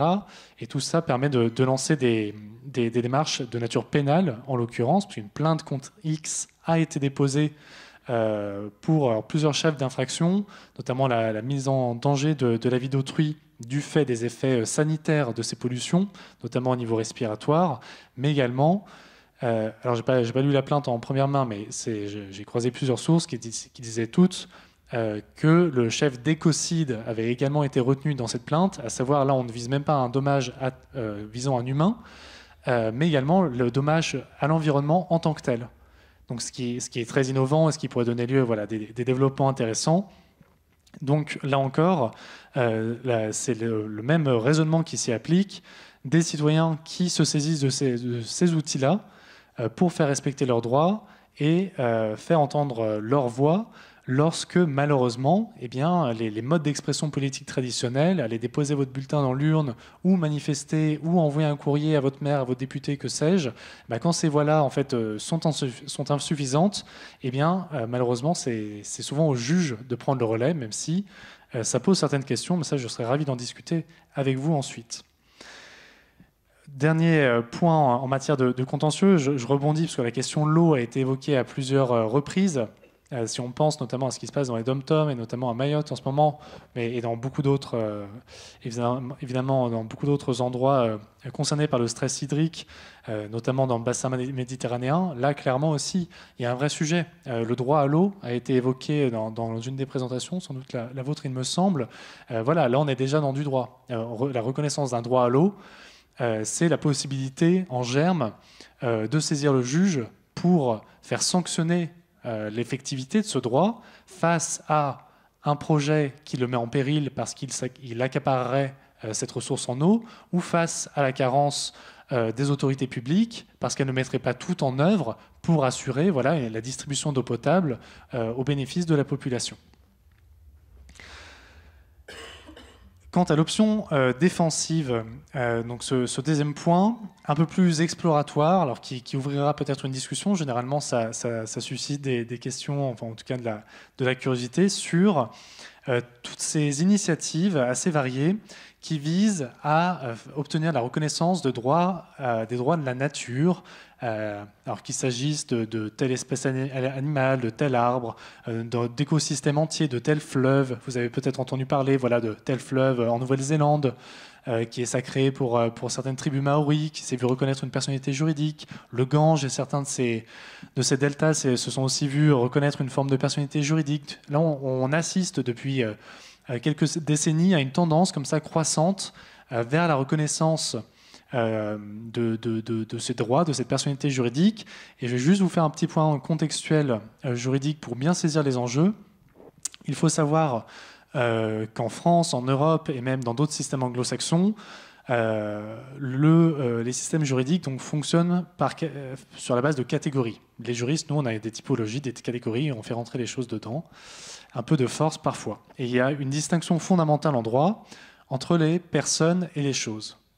Vous tous, en tant qu'individus réunis dans cette salle, vous êtes des personnes, des sujets de droit. Une association, une entreprise, des personnes qu'on dit dites morales, sont également des personnes, même si on se rend bien compte qu'il y a quelque chose d'un peu fictif là-dedans, mais on leur reconnaît une personnalité juridique, et donc elles ont des droits, elles ont un patrimoine, elles peuvent ester en justice, elles peuvent faire tout un nombre de choses, passer des contrats, etc. A contrario, tout le reste tombe dans la catégorie des choses. Et tout le reste, c'est beaucoup. Tout le reste, c'est les arbres, les animaux, tous les éléments qui composent le vivant. Et vous vous rendez bien compte que ça pose un peu de question, parce que dans ce cas-là, si un animal est une chose, eh bien, si on tue un animal, ce n'est pas un homicide, parce qu'un homicide, c'est quand on tue une personne. Bon, ça, c'est des questions assez anciennes. Je ne réinvente rien. Au même titre, il y a des cas frontières comme ça qui ont toujours mis les juristes un peu mal à l'aise. À partir de quand un embryon devient une personne et non pas une chose? Grand débat. Grand débat qui porte quand même à conséquence, parce que là encore, à partir de cette question, la question sous-jacente, c'est à partir de quand un avortement devient un homicide. Bon, voilà, pour vous illustrer un petit peu le malaise qui entoure ces catégories un peu réductrices. Et c'est pourquoi ces catégories commencent à être remises un petit peu en question. Notamment en matière environnementale, on se rend bien compte qu'elles traduisent quand même cette dichotomie nature-culture qui est extrêmement ancrée dans la pensée occidentale et qui explique l'état actuel aujourd'hui de notre rapport complètement prédateur à la nature et qui explique donc l'état de cette nature, du vivant aujourd'hui. Et c'est pourquoi il y a une remise en question croissante de ces dichotomies, de cette répartition un peu trop tranchée dans ces catégories, par notamment des initiatives, des plaidoyers pour reconnaître une personnalité juridique et des droits des entités naturelles. Ça a débuté dans des pays où les cultures indigènes s'y prêtaient, notamment en Amérique latine, avec ces concepts de Pachamama, enfin voilà, où ces concepts-là ont eu beaucoup moins de mal à infuser puisqu'ils étaient déjà présents en germe, mais ça arrive en Europe et notamment jusqu'à chez nous dans le bassin méditerranéen notamment. Je vais juste vous prendre deux exemples avec une certaine gradation en termes d'effectivité. L'objectif, je le rappelle, c'est non pas purement, il n'est pas purement symbolique d'avoir le plaisir de déclarer que votre chien est une personnalité juridique ou tel arbre est une personne juridique également. L'objectif que l'on garde à l'esprit, c'est de parvenir à une meilleure protection du vivant. Premier exemple, c'est le fleuve Tavignano, le fleuve corse, dont vous avez peut-être connaissance, qui a été concerné par un projet d'enfouissement de déchets, alors de déchets ménagers, bon certes, mais de déchets amiantés aussi. Donc là, on commence à grincer un peu des dents. Alors dans un de ces méandres, puis en amont d'un captage d'eau potable et d'eau pour irriguer des exploitations agricoles. Bon, donc là, évidemment, vous vous rendez bien compte qu'il y a des locaux, des riverains qui sont montés, des associations qui se sont saisies de cette problématique. Une bataille judiciaire est engagée, elle a été perdue. Je vous épargne les détails techniques. Et une bataille politique et symbolique a pris le relais depuis par la déclaration des droits du fleuve Tavignano. Une déclaration ouverte qui peut être signée par des politiques, etc. L'objectif étant de s'en servir comme support d'une campagne dans l'optique d'un référendum, ils veulent porter ça au niveau européen, etc. Pour poursuivre le combat par d'autres moyens et qui vise donc, enfin elle existe, je vous invite à aller lire cette déclaration qui consacre la personnalité juridique du fleuve, son droit à exister, à s'écouler, le droit au respect de ses cycles naturels et, chose importante, le droit d'ester en justice, d'aller en justice donc pour faire défendre ses intérêts, au travers, évidemment, le fleuve ne peut pas saisir un magistrat par lui-même, au travers, bien sûr, des gardiens du fleuve qui seront nommés parmi les parties prenantes de sa protection.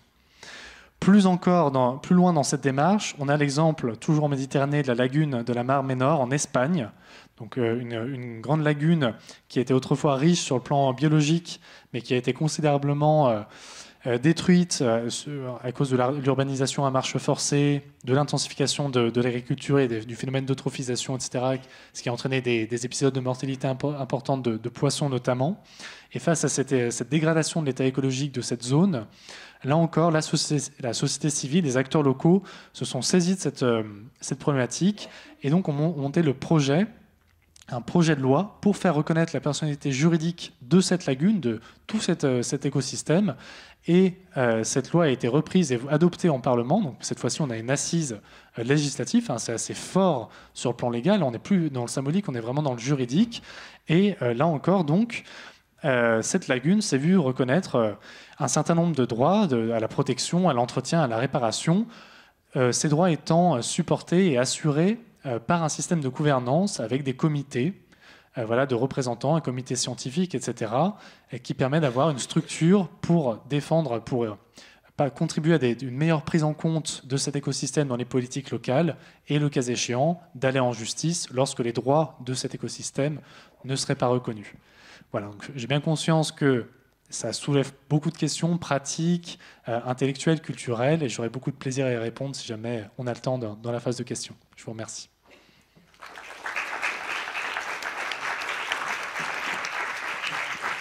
Eh bien, justement, avant de passer à une discussion plus collective, est-ce que vous avez des questions pour Antoine Clerc sur ces combats juridiques au fond, tout en haut à gauche, on a une question. Oui, il y a un micro qui va arriver bientôt. Oui, je suis du coup juste étonnée de ne pas avoir entendu parler du Parlement du Rhône, du Parlement de l'Isère. Est-ce que c'est parce que c'est en cours et pas encore abouti ? Alors, parce que j'avais un temps limité que j'ai sans doute dépassé et parce que j'ai essayé de trouver des exemples méditerranéens, à vrai dire. Mais effectivement, j'avais bon espoir que la question survienne pour pouvoir en parler, sachant qu'il y a aussi une initiative par rapport au Rhône. Enfin, voilà, les fleuves sont quand même souvent au cœur de ces initiatives. Et effectivement, elles tendent à se multiplier et c'est sans doute une bonne nouvelle, même si juridiquement, enfin moi-même en tant que technicien, d'avocat technicien, j'ai un point de vue nuancé sur la question, mais je pense que la réflexion ouverte par ces initiatives est d'une grande richesse, qu'elle permet d'associer non seulement les juristes, mais beaucoup de parties prenantes. Il y a eu un projet même artistique par rapport au Parlement de la Loire, enfin, ça brasse des dimensions politiques, etc. Donc je pense vous avez tout intérêt à vous renseigner et à guetter la prochaine qui se viendra près de chez vous, je l'espère. Mais sur cet exemple corse dont vous parliez, est-ce qu'il y a des étapes dont vous avez parlé, la déclaration un peu politique, c'est devenu maintenant une question politique. Qu'est-ce qui va se passer maintenant dans les mois à venir pour protéger le fleuve, pour peut-être déconstruire un certain nombre de choses. Enfin, concrètement, qu'est-ce que ça va changer peut-être pour les habitants et les habitantes ? Alors, moi, je ne m'occupe pas personnellement du dossier, donc je suis pas à jour des dernières initiatives. Ce que je sais, c'était que cette déclaration des droits, outre qu'elle avait une valeur en soi, parce que c'est une initiative qui est relativement pionnière en France, puisque, comme je le disais, ces initiatives sont pour la plupart à l'étranger, en Inde, en Nouvelle-Zélande, en Amérique latine, donc on reste un peu timoré en France, parce que ça vient bousculer un fondement quand même très ancré de nos systèmes juridiques et culturels. Et vous sentez peut-être vous-même intuitivement une forme de malaise ou d'inconfort intellectuel à l'idée de dire que un fleuve serait une personne. Donc qu'est-ce qui se passe si quelqu'un se noie dans le fleuve? Est-ce que du coup le fleuve a commis un homicide involontaire ou volontaire? On ne sait pas. Enfin, bon, ça soulève plein de questions. Ça soulève beaucoup de débats techniques très sérieux parmi les juristes. Et pour revenir à l'exemple Corse, donc outre cette valeur en soi, c'était, d'après ce que j'ai compris, donc en tant que tiers à ce projet, c'était le support donc d'une campagne politique de communication avec le projet d'un référendum local. Donc, si vous voulez, c'est l'idée que je perçois à travers tous ces projets-là, même de promouvoir ça au niveau européen, c'était de faire pression politique pour contourner la défaite juridique, si vous voulez. Parce que vous pouvez perdre sur le plan juridique et quand même parvenir à terme à convaincre les élus qu'il faut faire marche arrière ou du moins voilà, amender le projet, etc. Donc c'est une façon de poursuivre la guerre par d'autres moyens. On a une question juste oui. en bas. En haut aussi? Pardon. J'ai le micro. Si en haut et puis après on descendra en bas. Merci beaucoup. Au début, vous aviez évoqué l'exemple de la 69 et j'avais cru comprendre qu'on aurait quelques développements dessus. Peut-être vous n'avez pas eu le temps. Est-ce qu'il y a quelque chose de juridique autour de cet exemple que vous pouvez évoquer? Merci. Oui. Effectivement, il y a une contrainte de temps et puis de technique, mais je vais m'attacher à ne pas vous noyer sous des détails inutilement compliqués. Pour les projets les plus impactants en droit français, heureusement, alors, le droit de l'environnement n'est pas encore optimal et puis on cesse de le détricoter malheureusement depuis 2 mandats, mais on a quand même certaines garanties qui nous viennent de l'Union européenne notamment, et qui veulent qu'avant de mettre en œuvre un projet, on va notamment évaluer par anticipation son impact et on va le faire passer par tout un processus d'autorisation, alors plus ou moins ardu selon ses impacts potentiels, ses dimensions, etc. Bon, et une fois que l'autorisation est délivrée, cette autorisation, elle peut faire l'objet d'un recours. Et ce qui se passe généralement dans ces cas-là, c'est que les collectifs de riverains, les associations, elles sont nombreuses en l'occurrence, elles travaillent de concert, elles vont déposer un recours dit au fond sur l'autorisation avec un examen approfondi en disant voilà, on va vous expliquer sur des dizaines et des dizaines de pages tous les arguments qui tendent à démontrer que cette autorisation n'aurait jamais dû être délivrée pour des raisons procédurales, pour des raisons substantielles, etc., etc. Et simultanément, on va lancer des procédures d'urgence, ce qu'on appelle des référés, suspension, qui, eux, ont pour objet de suspendre le plus vite possible les travaux en disant attendez, enfin, vous vous adressez au juge en disant moi j'ai repéré des indices qui manifestement laissent croire qu'il y a des choses qui ne vont pas dans cette décision, dans cette autorisation.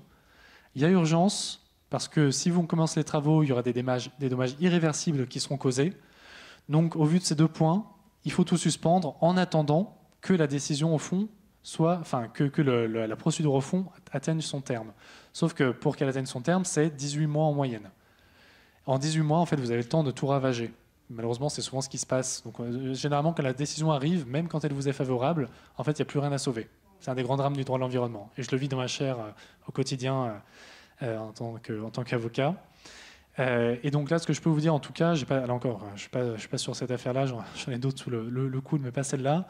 Mais ce que je peux vous dire, c'est que ces procédures d'urgence, d'après ce que j'ai lu, sauf erreur, si quelqu'un peut me corriger dans la salle, j'en serais ravi, ces procédures d'urgence n'ont pas abouti, elles ont été rejetées.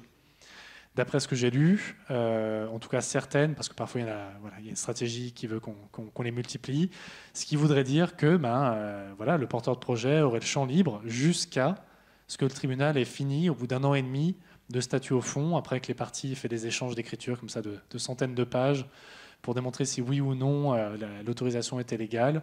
Et ensuite le juge tranchera, et qui aura-t-il à sauver? Et alors là, le risque est positif pour nous et négatif pour le porteur de projet qui a voulu foncer malgré ce risque-là, c'est que le juge lui dise en fait, l'autorisation sur laquelle vous vous êtes fondé est illégale, donc il faut maintenant tout remettre en état. Sauf que, déjà, sur le plan écologique, ça n'a aucun sens. Enfin, vous n'allez pas faire réapparaître des écosystèmes qui, par définition, sont uniques, voilà, juste par la force de la volonté, en plantant des petits arbustes et en réintroduisant des salamandres. Et puis, parfois, la remise en état présente un coût tellement disproportionné qu'on finit par dire, bon, bah, finalement, on laisse tomber, quoi. Donc, en fait, le droit de l'environnement, il est assez frustrant à pratiquer quand on est du bon côté, parce que la stratégie du fait accompli, elle est de plus en plus employée par les porteurs de projets, et elle fonctionne malheureusement très bien. Vous avez déjà le micro. Oui, moi, il me semble, à travers ce que j'ai vu un peu dans le vaste monde, avec la Pachamama dans l'altiplano en Argentine, avec les Maoris qui ont défendu la personnalité juridique pour ce fameux fleuve, que c'est des petites communautés, en fait, voire des peuples premiers, qui ont été fer de lance de tout ça. Et je me dis que peut-être, si effectivement il y a un salut avec l'Union européenne, qui est un peu blessée en ce moment, malheureusement, par contre, dans un État jacobin, ça va être très difficile. À part dans des endroits comme la Corse, où il y a effectivement un éveil, avec aussi des côtés qui ont été un petit peu monstrueux dans les années 90, un éveil autour d'une conscience régionaliste. Et donc, je ne sais pas ce que vous en pensez, mais moi, il me semble que, même je le vois chez Frédéric Mistral, dans la pensée de Frédéric Mistral, puisqu'il est en Provence, je vois qu'il y a l'équivalent de la Pachamama par rapport à l'âme du pays, par rapport à sa conscience autour de la vie pastorale, par rapport à beaucoup de choses qui le lient à une écologie profonde. Et je ne sais pas si, ici, dans un contexte exclusivement hexagonal, on peut faire aboutir, par exemple, ce projet que je souhaite, que le Rhône devienne personnalité juridique. C'est peut-être aussi une question pour Colline, qui t'a un peu plongée dans ces questions-là, puisque vous êtes plutôt prise avec l'État jacobin, et puis vous aussi. Alors, c'est vrai que j'ai mon positionnement même par rapport à ça, mais bon, c'est effectivement sur ces questions de rapport au vivant, on peut voir la procédure juridique et on peut voir aussi ce qu'il y a des représentations derrière, de transformer notre rapport aussi au monde sensible. Enfin, il y a vraiment cette notion-là aussi qui peut être abordée, des rapports des terroirs aussi. Enfin, c'est un peu aussi ça dans l'essence de ces nouveaux procès, de ces nouvelles manières de penser l'adaptation, c'est de se dire on sort aussi justement des fois même du juridique pur pour aller vers des thématiques ou des manières aussi de penser le vivant qui sont un petit peu différentes. Et c'est vrai que sur le projet qu'on est en train de mener aussi sur Antibes, il y a aussi des savoirs qui sont autochtones, j'aime bien utiliser ces mots-là aussi, de dire que voilà, il y a des savoirs, il y a des traditions et il y a des manières de penser l'eau, des manières de penser l'espace, le sol, les terroirs qui sont aussi dans tous ces endroits-là. Et donc du coup, c'est vrai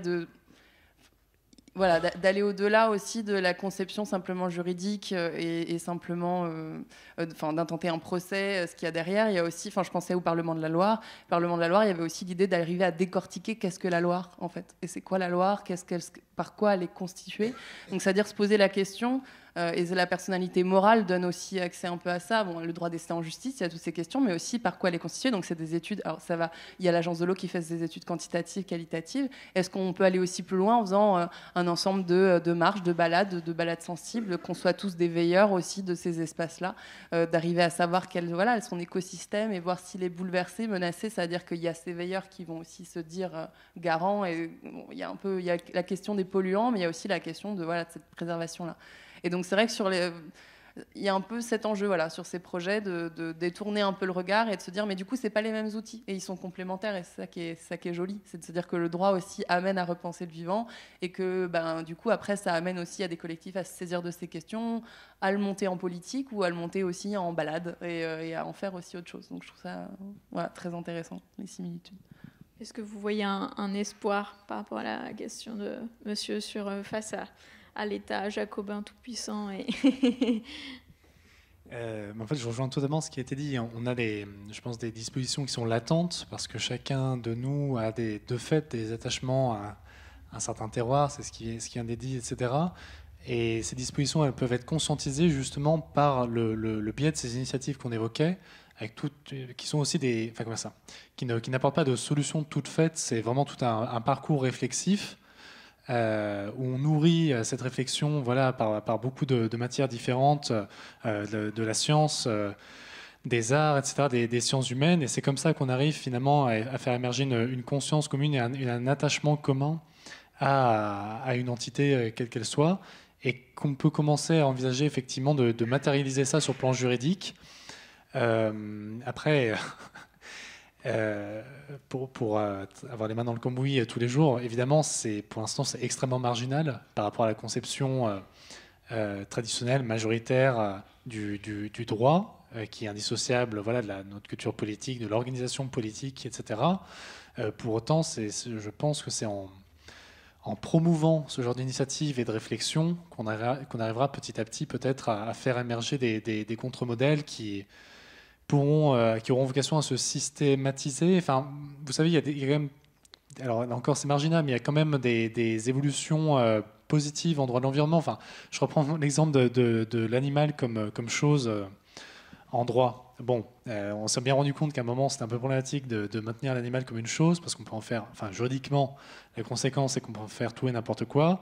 Donc on a fait changer, on lui a donné un statut un peu intermédiaire. Bon, c'est un bien doué de sensibilité, et puis surtout il y a toute une série d'interdictions pénales sur la maltraitance des animaux, etc. Bon, donc ce genre de réflexion est susceptible tout de même d'infiltrer, d'infuser quand même dans la pensée juridique dominante, et à tout le moins de nourrir, même au-delà du droit, cette réflexion qui rejoint celle lancée, mais ça peut-être vous parler parce que vous m'avez l'air porté sur des lectures autres que scientifiques, mais ça rejoint en fait toutes ces réflexions à la suite de Philippe Descola, l'anthropologue, ethnologue, qui a beaucoup travaillé sur la dichotomie nature-culture que j'évoquais un peu plus tôt. Et il se passe quelque chose de merveilleux en France, notamment en ce moment, avec tous ces penseurs, Baptiste Morisot, Anastasia Martin, Vinciane Després, pour ceux qui connaissent, et pour les autres, je vous invite à aller les découvrir, qui poursuivent en fait ce travail de déconstruction de cette dichotomie pour faire naître de nouveaux imaginaires, de nouvelles cosmologies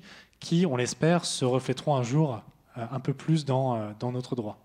Mais malheureusement, on en revient à l'inertie. Puis alors l'inertie juridique, politique plus juridique, j'ai bien conscience que c'est un obstacle de taille, mais on s'efforce de faire bouger ça. On va peut-être prendre quelques questions. Oui, il nous reste en gros 10 minutes, un quart d'heure, donc peut-être deux, trois dernières questions groupées, s'il y en a dans l'assistance, dans la salle. Ah, il y en a une tout en haut. Est-ce qu'il y a une autre personne qui a envie d'intervenir? Sinon, ce sera... Ouais, tout en haut à gauche. Bah voilà, ce sera les deux dernières questions. Je vous en prie. Bonjour, je voulais vous remercier pour ce débat. Je voulais faire un petit pas de côté tout en restant dans le sujet. Moi, j'ai une question pour vous, Madame Lavrieux. En tant que journaliste, quel regard vous portez sur le traitement de la thématique du dérèglement climatique par les médias? Ok. On va prendre votre question le temps que je réfléchisse. Je voulais évoquer le super travail qui a été fait par le bureau ou la bureau, j'en ai marre moi d'entendre toujours parler au masculin, la bureau des guides 2013, qui sont des archis et urbanistes et artistes sur les voies d'eau, donc dans tous les quartiers de Marseille. Voilà, et du coup, il y a aussi du festival Terre Commune qui a eu lieu avec la Cité de la Grille, et de l'agriculture, la Friche, en mai-juin. L'expo de Sébastien Marot, ça doit se retrouver sur Internet, tout ça. Mais en tout cas, les voies d'eau, donc ces balades urbaines sur l'accès à l'eau, l'appropriation, l'accaparement, etc., ça doit se retrouver. Qui ont construit effectivement un grand circuit de randonnée urbain aussi. Et peut-être vous avez participé à ça. Peut-être vous voulez en parler un petit peu plus.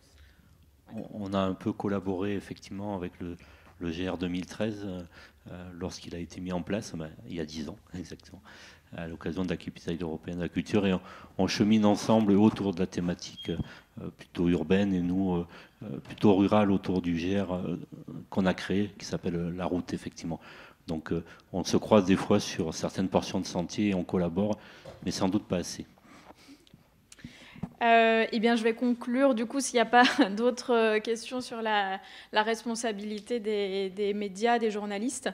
Moi, ça fait 12 ans que je suis journaliste et j'ai vu une grosse évolution sur la question climatique dont on ne parlait pas, ou très mal, ou de manière drôle et ridicule il y a 12 ans. Et qu'aujourd'hui, on a des journalistes professionnels qui se sont professionnalisés sur la question, qui se sont formés. Il y a eu l'année dernière une charte du journalisme écologique. Moi, je ne le dis pas bien, je crois. Mais en gros, il y a des dizaines de rédactions qui ont signé une charte d'engagement pour mieux traiter les questions écologiques et pour elles-mêmes aussi avoir une attitude dans les rédactions un peu plus responsable du point de vue du climat. Ce genre d'initiative, il y a 10 ans, aurait été impossible. On aurait taxer cette idée-là de militantisme, de folie pure. Aujourd'hui, le fait que ça a été rejoint par tous les médias, les grands médias y compris BFM, France TV, enfin les grands médias d'information quotidiens, montre qu'il y a une prise de conscience parce qu'il y a un énorme besoin, une énorme demande du point de vue des gens, en fait, de vous, du public, et votre présence aussi prouve qu'il y a un intérêt. Voilà, maintenant, on est au début un peu du chemin, un peu comme sur le plan du droit. Et bon, ça infuse dans les rédactions, mais ça ne monte pas forcément à tous les étages. Et donc, il y a encore des erreurs, et je pense que vous êtes énervé sans doute d'un certain nombre de traitements médiatiques. Mais je pense que ce traitement médiatique va évoluer aussi sous l'impulsion du public. Et plus le public réagira, commentera, critiquera avec diplomatie ce qui se passe et comment les journalistes traitent la question environnementale, plus le traitement sera meilleur et mieux on comprendra et mieux on s'adaptera aussi. Mais je pense qu'effectivement, vous avez raison, on a une responsabilité et un pouvoir énorme. Vous l'avez dit, maintenant, c'est dans la stratégie aussi d'un certain nombre de groupes d'alliés action médiatique et juridique. Donc c'est une responsabilité de bien nommer ce qui se passe sur le plan du climat. Et j'ai le sentiment que c'est mieux qu'il y a 10 ans, même s'il y a du chemin. Voilà ce que je peux dire. Oui, je voulais juste ajouter quelque chose parce qu'on a beaucoup parlé finalement de la France et de l'Europe, mais très peu en fait des pays du monde arabe. Et je pense que c'est bien aussi de prendre un peu d'auteur et de regarder en fait que ces pays essayent de faire ce qu'ils peuvent, parce qu'il y a quand même les objectifs du développement durable. Ce sont des injonctions qui viennent des institutions internationales. Donc, notamment dans le cas du Maroc, le plan vert, puis la génération green, ils vont dans ce sens. Donc, en fait, l'État essaye de répondre à ces injonctions. Et on voit à cette échelle, en fait, aussi les incohérences qui se créent. Neshfat, par exemple, a beaucoup travaillé sur le goutte à goutte. On en a parlé tout à l'heure. Le goutte à goutte, c'est une bonne chose si cela est fait raisonnablement. Sauf que ce que l'on a vu au Maroc se passer, c'est justement tout l'inverse. Avec le plan Maroc vert, le gouvernement a poussé en fait vers une extension des surfaces irriguées qui était possible donc grâce au goutte à goutte. Et au lieu si on veut, de préserver les nappes phréatiques, on est arrivé à une situation contraire, ça veut dire donc épuisement et donc finalement plus besoin de dessalement pour utiliser cette eau aussi pour l'irrigation. Et à côté de cela, puisque vous avez parlé beaucoup de la justice climatique et ce que le droit peut, dans le contexte en fait de nombreux pays arabes, le droit peut pas encore grand-chose. Pierre Blanc, il l'a dit tout à l'heure, en fait, on est quand même dans de nombreux pays face à des systèmes encore autoritaires où les mobilisations, la société civile reste finalement très timide. Ça ne veut pas dire qu'il n'y en a pas. Il y a bien des mobilisations, on le voit au Maroc, on le voit aussi en Tunisie, on le voit aussi au Liban. Mais ils sont très peu entendus et finalement au niveau du droit, ça ne suit pas, bien que, et j'insiste, le droit à l'eau, finalement, c'est un droit humain, ça a été reconnu comme tel, mais il y a très peu d'actions. En fait, en tout cas, moi, j'ai pas conscience et de connaissance d'actions intentées par des ONG arabes contre les États.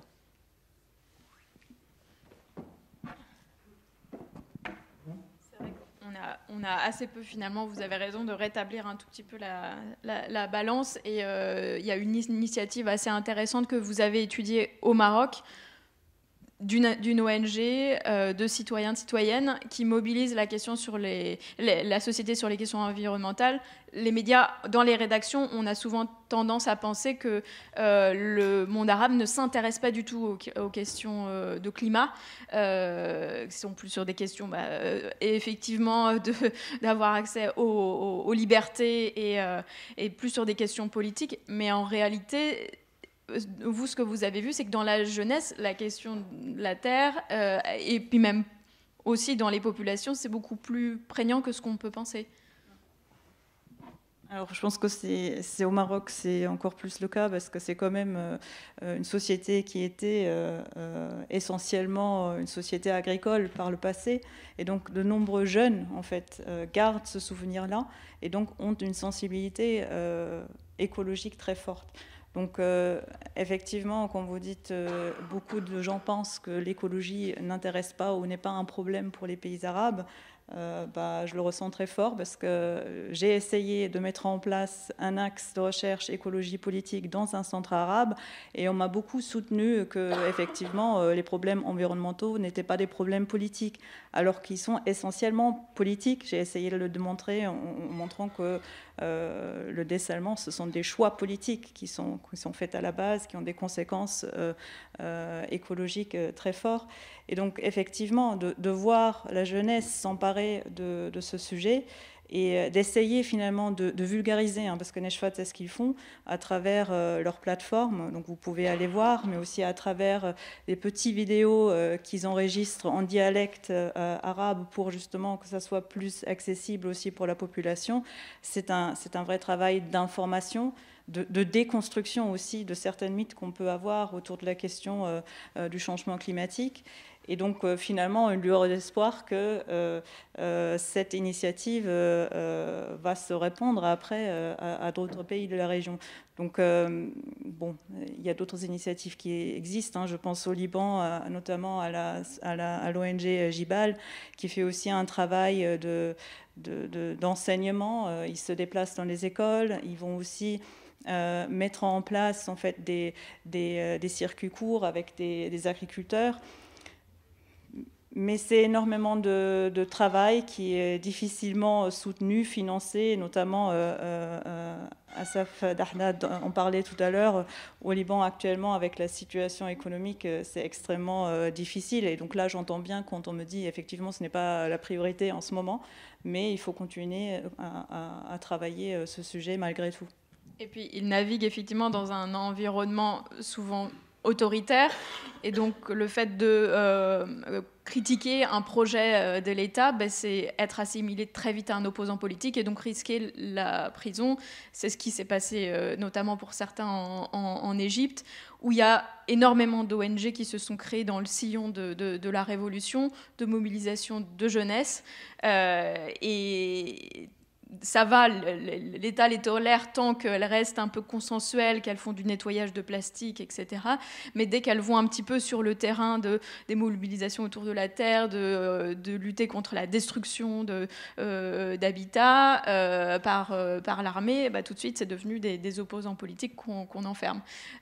Donc c'est vrai qu'on n'est pas dans les mêmes contextes politiques, non, évidemment. Est-ce qu'on a 1 minute? Est-ce qu'il y a une dernière personne qui a envie d'intervenir?